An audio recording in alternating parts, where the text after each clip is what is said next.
Bonjour à tous, bienvenue sur France 3 Côte d'Azur. La première comparution immédiate aura lieu en début d'après-midi pour l'un des jeunes interpellés samedi à Nice. Il s'agit du seul majeur sur les 6 personnes encore en garde à vue. Vous le savez, malgré l'interdiction de 2 manifestations sur 3, des casseurs s'en sont à nouveau pris aux voitures et aux vitrines en centre-ville.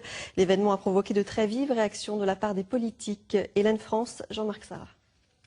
Manifester est un droit, casser est un délit.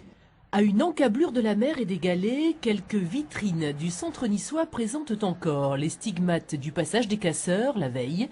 Dans la ville, le calme est revenu et son maire, en ayant déposé plainte, a déjà lancé les premières mesures de rétorsion. Je demande à ce qu'il soit puni très lourdement, mis hors d'état de nuire, et pour ma part, ainsi que la loi sur la prévention de la délinquance en autorise les maires depuis quelques mois, j'entends prendre des dispositions à l'égard des familles dont les enfants auront été identifiés pour les obliger à signer un contrat parental de responsabilité et s'ils n'assument pas leur responsabilité parentale vis-à-vis de leurs enfants, demander le retrait des allocations familiales.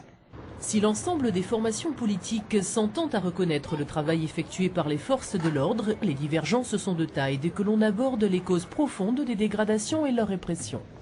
Soit on continue à avoir un discours hyper répressif et dans le même temps, à l'image de ce que fait le gouvernement, on supprime toute une série de moyens pour encadrer les jeunes, on supprime toute une série de moyens pour permettre aux fédérations sportives d'avoir les moyens de fonctionner. Donc on est dans une logique où la seule perspective qu'on donne à la jeunesse, c'est encore un peu plus de galère, un peu plus de précarité. Soit on change véritablement les choix économiques qui sont faits à l'heure actuelle, les choix politiques. Je considère que la situation dans les quartiers est désespérée.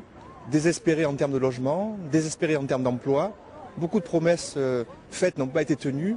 J'ai très peur qu'actuellement soit en train de monter une vague de violence sociale qui soit générée par un désespoir de fond.